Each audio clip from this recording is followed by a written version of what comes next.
काम हो तो तारा खाना जल्दी से लगवा दो, मुझे वीजा के लिए भी जाना है।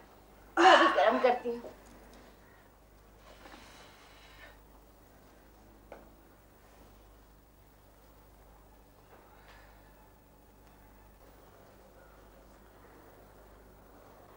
सुनिए।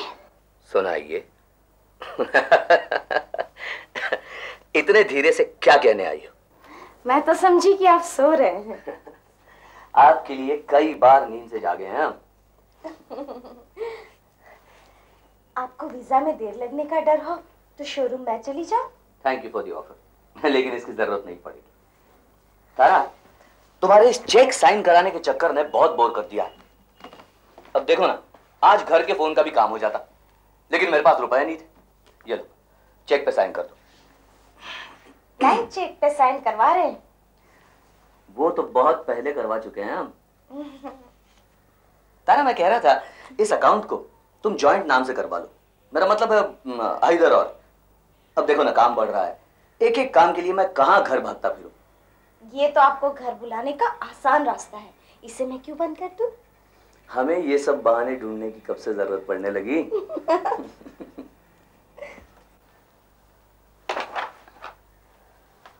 आप 2 दिन टाल नहीं सकते अपना ट्रिप? क्यों? रात आप जा रहे हैं और परसों गोपाल की शादी है। उसे और मीरा को आशीर्वाद दे देते तो? भाई, मुझ में और तुम में कोई फर्क है क्या? और फिर अम्मा तो है ही। मैं जानती हूँ, पर आप होते तो गोपाल को लगता कि उसकी तरफ से अब आपके जी में कोई बात नहीं। भाई, तुम समझा करो, हमसे अलग होकर उसमें कितना आत्मविश्वास आ गया है, कितना इंडिपेंडेंट हो गया है, और अब उसे बैंगलोर जाकर नए सिरे से घर बसाना है। तुम ऐसे करो, उसे फर्नीचर की कोई बढ़िया सी चीजें प्रेजेंट कर देना। हाँ, वो तो मैंने सोच ही लिया था, पर अच्छा, आपने डिजाइन स्पेसिफिकेशंस की फाइल ठीक से देख ली है ना? नहीं तो आप मेरे साथ एक बार बैठ लीजिए। हाँ हाँ, बैठ लेंगे। जरा एक बार अम्मा से भी तो पूछ लूं, शायद उन्हें यूरोप से कुछ मंगाना हो।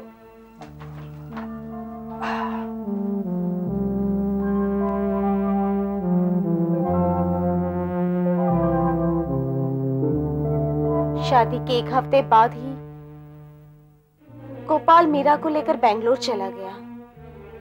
इन्होंने इंग्लैंड के अलावा यूरोप के दूसरे देशों की भी सैर की। इसी दौरान मुझे मालूम हुआ कि आकार इंटीरियर्स में अब मेरे आकार और उसके ठोस रूप कहीं पीछे छूट गए हैं। मेरी कल्पना के रंगों की जगह एक बेरंग खालीपन आता जा रहा है। You mean सब कुछ कमर्शलाइज हो गया? हाँ, वो भी, पर उससे भी ज्यादा ये कि। हेलो हेलो, इज इट आकार इंटीरियर्स? That's right. मैं रुस्तम से दिवेचा बोल रहा हूँ। मैं आकार इंटीरियर की प्रोप्राइटर बोल रही हूँ। कहिए, क्या बात है? Good morning madam, I am afraid हमें आपसे एक कंप्लेंट करनी थी। जी कहिए। आपके पिछले ऑर्डर का मटेरियल हमारी स्पेसिफिकेशंस के मुताबिक नहीं है। आई मीन अभी से covering has started coming out. ओहो। ब्रांच ऑफिस के लिए जो लेआउट एंड डिजाइन्स भेजे हैं वो भी पहले जैसे एलिगेंट नहीं है। अच्छा, आप टाइम दीजिए, मैं आपसे मिलकर जानना चाहूंगी कि क्या कमी रह गई है। It's our duty to satisfy our customers. ठीक है, आप 4 बजे जीएम से बात कर लीजिए। Sure, I will. Thank you.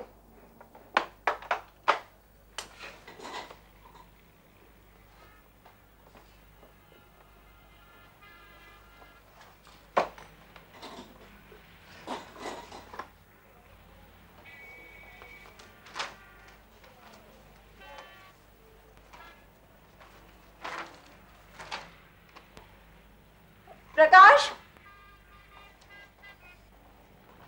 Yes madam. ये रुस्तम एंड रुस्तम कंपनी के ब्रांच ऑफिस का इंटीरियर किसने डिजाइन किया था? जी वो हमारे नए डिजाइनर राजेंद्र वासनिक ने। ओह, लेकिन पहले तो वो सिर्फ डिजाइन समझने समझाने का ही काम किया करते थे। ये इंडिपेंडेंटली डिजाइनिंग इन्होंने कब से शुरू की? यही कोई 2 महीनों से।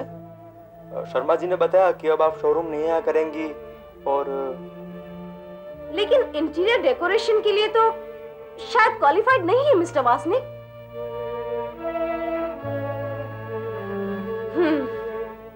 सरदार बलवंत सिंह जी को बुलवाइए।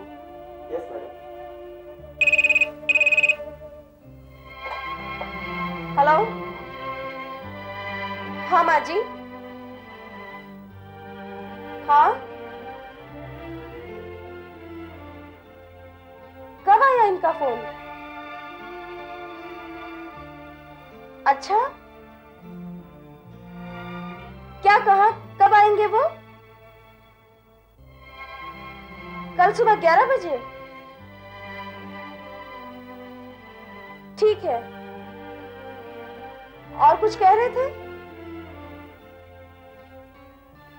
अच्छा।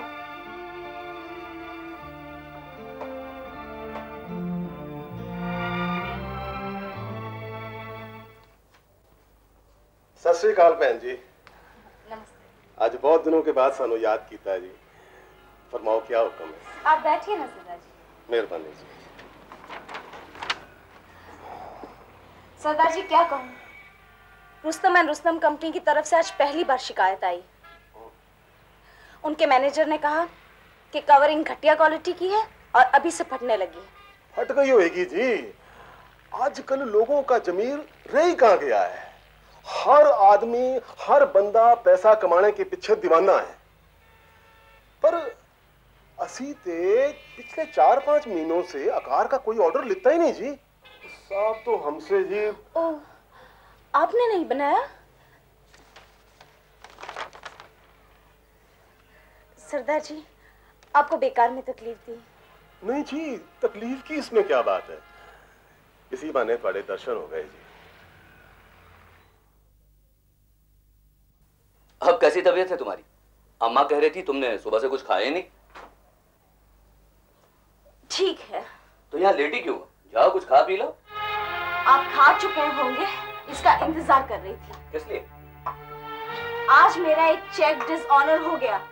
मुझे नहीं मालूम था कि आपने लेकिन अकाउंट तुम्हें से... अचानक इतने रुपयों की क्या जरूरत पड़ी? ये मेरी बात का जवाब नहीं है।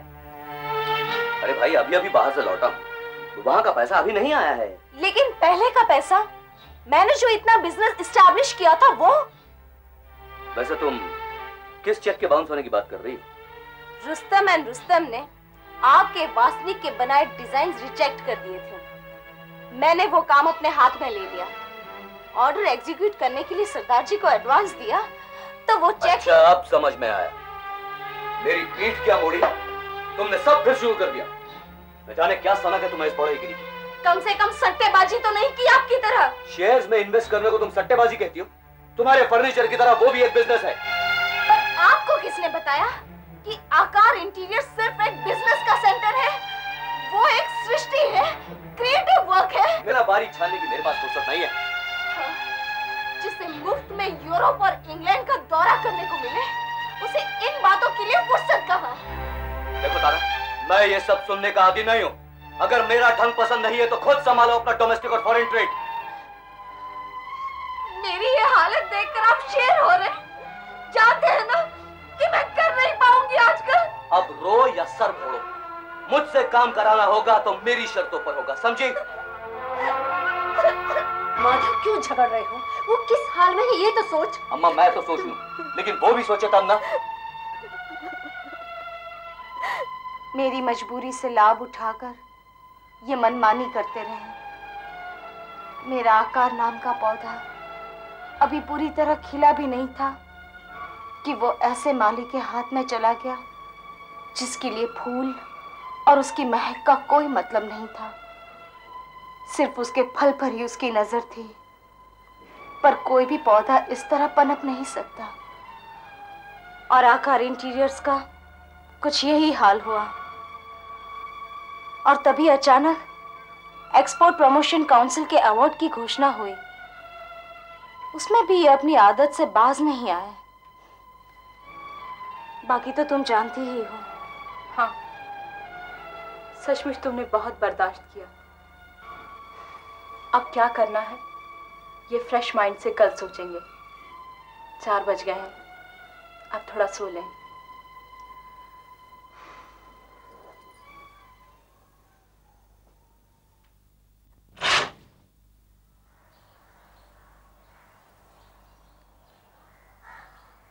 चाय तैयार है Mrs Tara Sharma, the great designer and great interior decorator.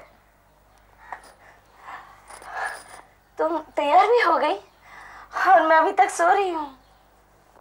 रात को सोई भी तो देर से थी। देखो, नाश्ते में अभी कुछ नहीं बना। मेरा टाइम हो गया है। तुम आज मेरे किचन पर धावा बोलो। लो ना। हाँ, अच्छा, कहाँ खो गई थी? रात को नींद आई? हाँ, सोई तो, पर इस समय उठकर न जाने कैसा लग रहा है। सुबह उठने के साथ ही मुन्ने को पास में देखने की आदत है।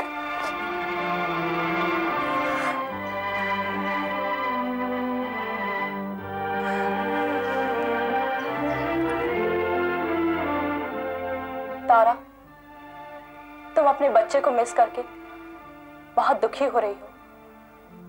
पर वो मासूम बच्चा क्या कहे और किससे कहे जो अपने माँ बाप के झगड़े में अपनी माँ से बिछड़ गया हो। क्या करूं? ये दिन रात की कलेह। मैं सिर्फ तुम्हारी बात नहीं कर रही, मैं इसे कॉमन प्रॉब्लम की तरह एनालाइज करना चाहती हूँ। मैं हस्बैंड वाइफ के रिश्ते को 2 आत्माओं के मिलन की या जन्म जन्म के बंधन की फिलॉसफी को नहीं मानती। मेरे हिसाब से ये एक सोशल कॉन्ट्रैक्ट है और हर कॉन्ट्रैक्ट की अपनी अलग शर्तें और जिम्मेदारियां होती हैं। जब तक आप 2 हैं तब तो ठीक है, लेकिन जब इस समझौते में एक तीसरी जान आ जाती है तो आपकी आजादी कम हो जाती है और जिम्मेदारियां बहुत बढ़ जाती हैं। तुम इतनी गहराई से इस विषय पर? ये मेरी भुगती हुई सच्चाई है। आज से बहुत साल पहले लखनऊ के एक हॉस्टल में रहकर एक बच्ची पढ़ा करती थी। वीकेंड्स और छुट्टियों से डरती हुई। इन दिनों उसने अपने मम्मी डैडी को कभी भी एक साथ नहीं देखा था। इतनी बड़ी हो जाने के बाद भी आज भी मैं उस खालीपन, उस अकेलेपन को महसूस कर सकती हूँ।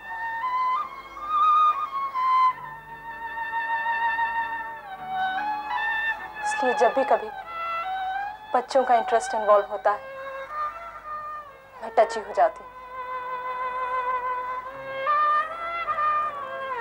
मैं समझ गई तुम्हारा इशारा किस तरफ है। अच्छा, मैं ऑफिस चलती हूँ। You be and feel at home. शाम को मिलूंगी। ओके। चुप चुप चुप चुप चुप चुप चुप चुप चुप। ना ना ना ना, अच्छे बच्चे रोते नहीं है ना। देखिए, एक तो आप मुझे सुबह सुबह घर पर परेशान कर रहे हैं, ऊपर से हाँ तो इंसान है, कोई मशीन थोड़ी है। अजी वो स्पेसिफिकेशंस में कुछ कमी रह गई होगी। देखिए, मैं कॉन्ट्रैक्ट देकर बात कर सकता हूँ। जी हाँ, ठीक। हाँ तो आप 10 बजे के बाद शोरूम पे फोन कीजिए। जी हाँ, ठीक।